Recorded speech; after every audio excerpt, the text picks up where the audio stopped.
নমস্কার বন্ধুরা, কেমন আছেন সবাই? আশা করি সবাই খুব ভালো আছেন। তো আজকে হচ্ছে বিপত্তারিণী পুজো। তো আমি মা সবাই করি, আমরা দুজনেই করি আর কি বিপত্তারিণী। তো প্রথমটাই করতে পারিনি, এই তার জন্য লাস্টেরটাই করছি। আর এখানে আমরা পুজো দিতে যাব বলে 13 রকমের ফল, মিষ্টি, ফুল, তারপরে আলতা, সিঁদুর, মাকে একটা শাড়ি পরাবো ভেবেছিলাম, তো শাড়ি আর সব কিছু এখানে জোগাড় করে রেখেছি। আর এখানে সকালবেলা স্নান টান করে উঠে আমি ধাগাগুলো আর কি করে নিচ্ছি, 13টা করে আর কি গিট দিয়ে যে এরকম করে আর কি ধাগাটা করে সেরকম করে আর কি ধাগাগুলোকে রেডি করে নিচ্ছি। প্রত্যেক বছর মা করে, এই বছর আমি করলাম। আমি মাকে বললাম, মা আমি করব। মা বললো যদি পারিস তাহলে কর। তো আমি করেছিলাম একটা ঠাকুরের জন্য, এরকম দুব্বো দিয়ে আর কি ঠাকুরের জন্য একটা করেছিলাম, আর দুব্বো দিয়ে আর দুটো করেছিলাম, একটা আমার আর একটা মায়ের। আর এরকম নর্মাল দুব্বো ছাড়া করেছিলাম, অনেকগুলোই করেছিলাম আর কি। তো এবার আমরা বেরিয়ে পড়বো, সব একসাথেই যাব। আর এখানে একটা নতুন শাড়ি পরে নিয়েছি।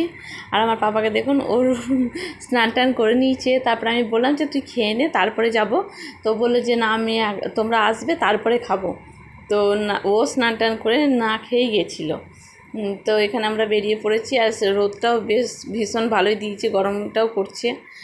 আর এখানে আমরা সব একসাথে আর কি যাই, কাকিমা এখানে সব কাকিমাগুলো আর কি একসাথে আমরা করি প্রত্যেক বছর, সবাই একসাথে যাই, বেশ ভালো লাগে। আর মায়ের এখানে চলে এসেছি, এখানে মা কালী মন্দিরে এখানে চলে এসেছি, কারণ আরেকটি ঘরে যেখানে আমরা পুজো দিতাম আর কি, তো ওই ঘরটাতে আর কি মানে বিপত্তারিণী মায়ের আর কি মূর্তি হতো, হয়ে আর কি পুজো হতো, কিন্তু এখন আর ওনাদের বাড়িতে আর কি করে না। তো এই আমরা তারপর থেকে এই মন্দিরে এসে আমরা আর কি পুজো দিই। আর এখানে এসে বেশ ভালো লাগে, বেশ সব একসাথে, মানে খুব একটা ভিড় যে থাকে সেরকম না, সবাই একসাথে মানে আলাদা আলাদা করে চারজন করে পুজো দেয়, এরকম খুব ভালো লাগে। আর খুব সুন্দর আর কি পুজোটা হয় এখানে। আর এখানে কাকিমাও বসে বসে ধাগা করছে, আর আমার বাবুরা এইদিকে দুজনে বসে রয়েছে, সামনে পুজোর ডালাগুলো রাখা রয়েছে। আর সবাই বাঙালিদের মধ্যে সবাই জানেন যে বিপত্তারিণী পুজো যারা করেন আর কি খুব ভালো লাগে, শান্তি লাগে এই পুজোটা করে। এই যে এই দুটো আমাদের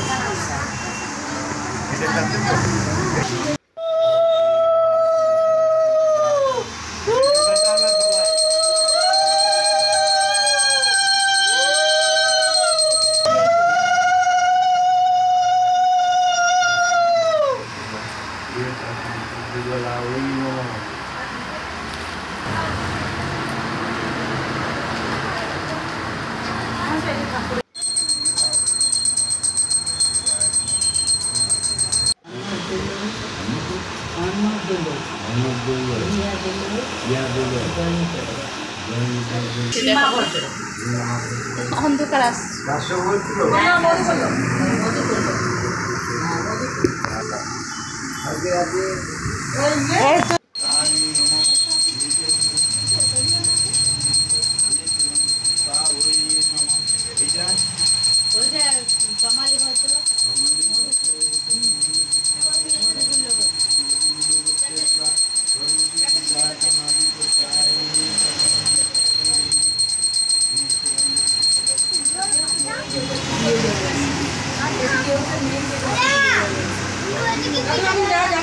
না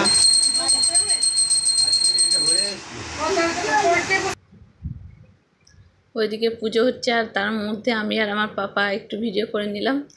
এখানে সবাই বসেছি, লাস্টে আমরা চলে আসার পরে পিঙ্কিদি আর পিঙ্কিদি নিয়ে আসছি, কারণ একটা মধ্যে আঁটবেন, সেই জন্য পিঙ্কিদিকে তমালি কাকিমা ফোন করে বলে দিল। তারপরে তমালি কাকিমা এই পিঙ্কিদি আর পিঙ্কিদি নিয়ে তারপরে আমাদের সাথে একসাথে পুজো দিল।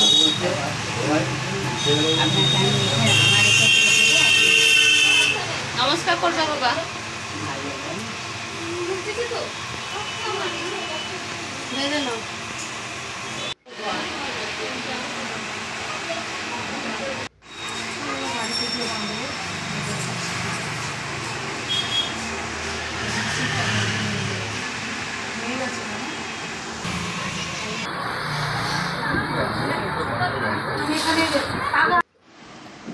তারপর বাড়ি চলে এসেছি, পুরো গরম একদম সিঁদুরের টিপটা একদম লেসে যাচ্ছে, তাই অবস্থা হয়ে গেছে। আর এসেই মা, আমি ময়দাটা মেখে দিলাম, মাকে বললাম তুমি বেলে দাও।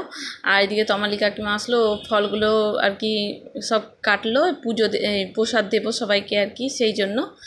আর তার মধ্যে আমি এদিকে বানালাম সুজি আর সিমইয়ের পায়েস আর লুচি। অল্প কটা আমি আগে ফার্স্টে ভেজে নিলাম, তারপরে আবার তমালি কাকিমা কিছুটা ভাজলো, বললো তুই করলি, এবার আমি করি একটু, তুই বস।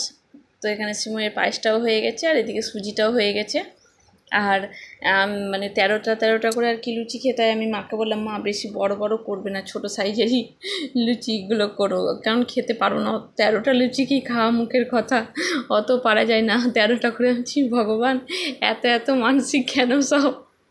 তো যেটা যেমন নিয়ম ঠাকুরের, সেটা তো পালন করতেই হবে। তো এখানে এবার লুচিগুলো আবার তমালি কাকিমা ভাজবে, আমি ভাজবো। আর লুচিগুলো আমি বলছি ছোটো একদম ফুচকার সাইজে করো, মা বলছে ফুচকার সাইজের লুচি। আমি বলছি হ্যাঁ। মা বলছে তো একবারই খাবি, একটু পেট ভরে খেয়ে নে। আমি বলছি ওরে বাপরে, পেট ভরে খেলেও অত খাওয়া যায় না, সম্ভব নয়। আর এখানে লুচিগুলো কি দারুণ লাগছে দেখুন, পুরো সাদা একদম। আর লুচিটা তুলতে গিয়ে ব্যাস ধপাস করে পড়ে গেছে আবার তেলের মধ্যে।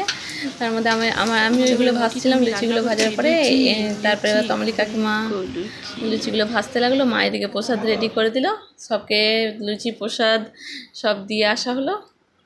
তারপরে আমরাও খেলাম, খাওয়ার পরে